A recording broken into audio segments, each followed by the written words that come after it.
I made these dumpsters, which I am very happy with, so let's make another one. I used some thin corrugated cardboard from the kitchen. The dimensions of the dumpster is about 3 cm by 3 cm and 5 cm.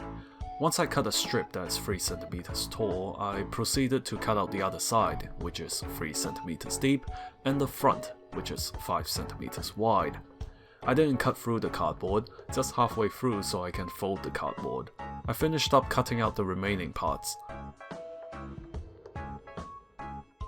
The front of the dumpster is actually only 2 cm tall, so I need to trim off some excess and cut out the slopes on the sides.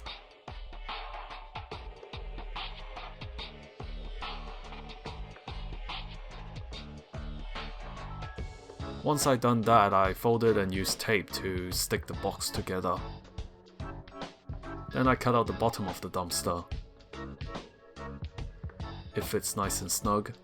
I used some tape to secure the bottom to the body and applied some PVA glue, using a scrap piece of cardboard to spread the glue out more evenly.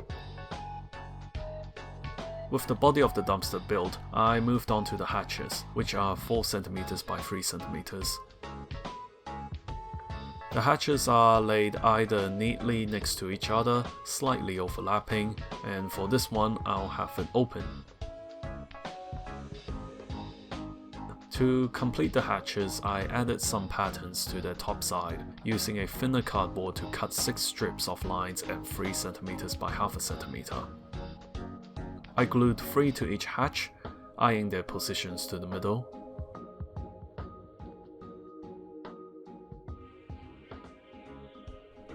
And that's the hatches completed. Moving on to the body of the dumpster, I'll add another strip on the front, being 5 cm by half a centimeter, to make the front look a bit more interesting and not empty. The last thing to add are the side loaders to the dumpsters. These are 2 pieces of cardboard which are twice the thickness of those being used for the body of the dumpster at around 2 mm. A part of the cardboard box happens to have 2 layers of cardboard stuck together, which is convenient for this purpose. Again, I eye it to the center of each side. It is now time to attach the hatches to the body of the dumpster. I'll attach one of the hatches first. And before I attach the other, I will just add 2 additional pieces of cardboard to the back to act as hinges. They are 1 cm by half a centimeter.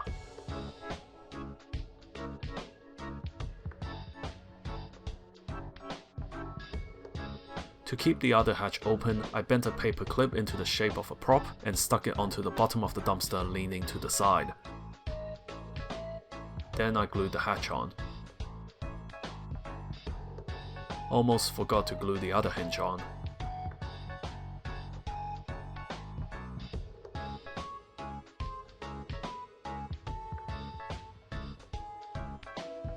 The dumpster is done being built. Actually, I thought the hatch could use some structural reinforcing with an additional piece of cardboard being glued between the hatch and the body. Now we're actually finished building.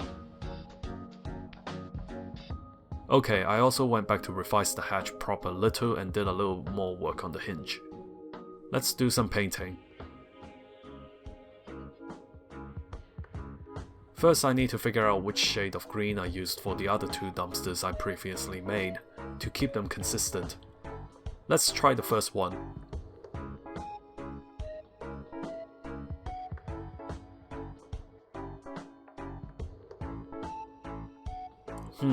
Not this one. Maybe it's this shade. It's looking good. It should strike the same consistency. Nope. Aha, there's another shade of green in the paint set. Let's see. Yep, this is the right one.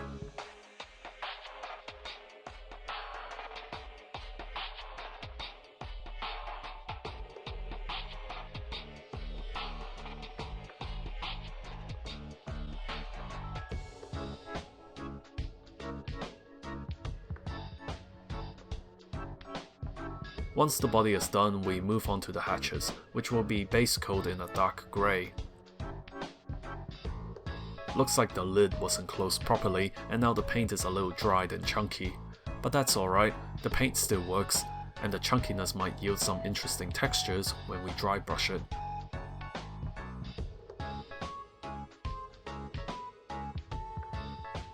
Painting the insides now, which is a bit tricky to get to with the hatches in the way.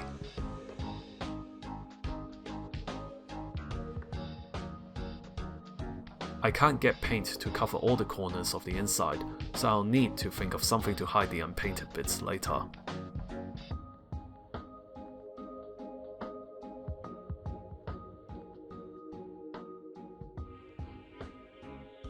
Just a couple more layers and doing a little tidy up with the green, the base coats for the dumpsters are done.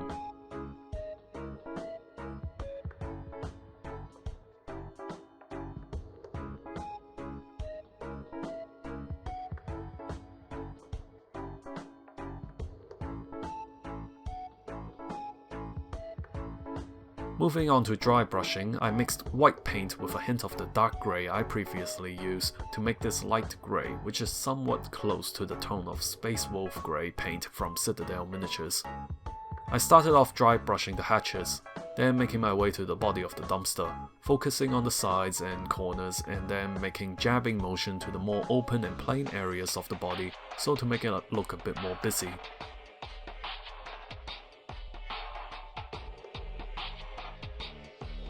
To give it a dirtier look, Yellow Orchard was applied as a second dry brush,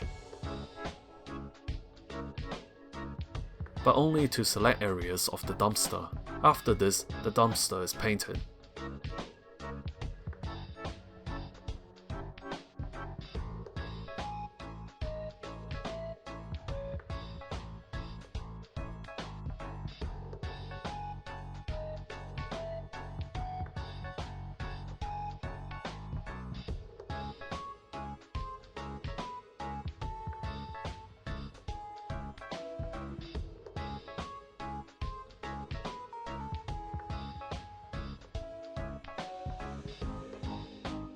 There are some parts of the inside still without paint, exposing the cardboard, which I will hide behind something, like garbage bags which go inside a dumpster. To make some miniature garbage bags, I got some actual garbage bags and cut out a small piece of that plastic sheet. I scrunched up some scrap paper into a ball and wrapped the plastic sheet around it, somewhat like a candy.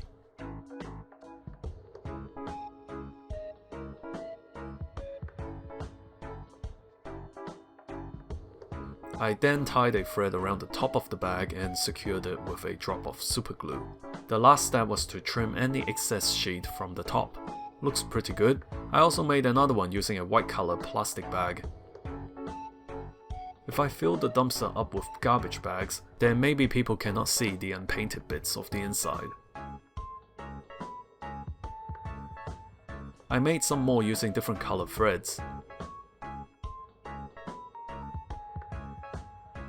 I thought some of the garbage bags were too clean, so I added some watered down acrylic paint, brown and Yellow Orchard, to make them look more filthy.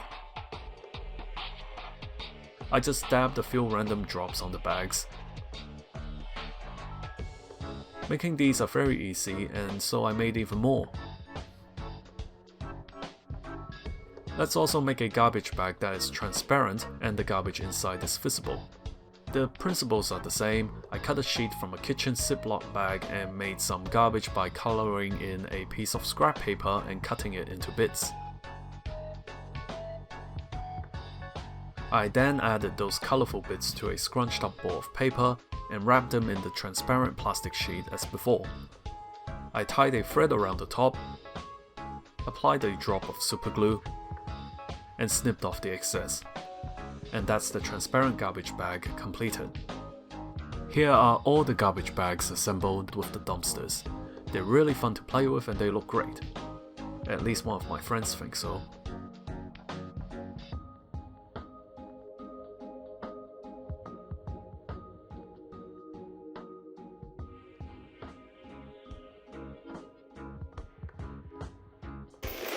Sorry, no dumping in the lake. Fine. I will put my yard trimmings in a car compactor. Just for fun, I also made a unique looking garbage bag of yard trimmings. I used one of these architectural model figures which look like yard trimmings. I wrapped it in a small sheet of plastic and tied rings of threads around the trimmings' head, legs, and waist, and securing them with a bit of superglue. That's the yard trimmings bag completed. Next is to add some colors to the yard trimmings, blue and black. A lot of yard trimmings in TVs and movies appear to be blue and some of them wear black shoes, so this seems appropriate.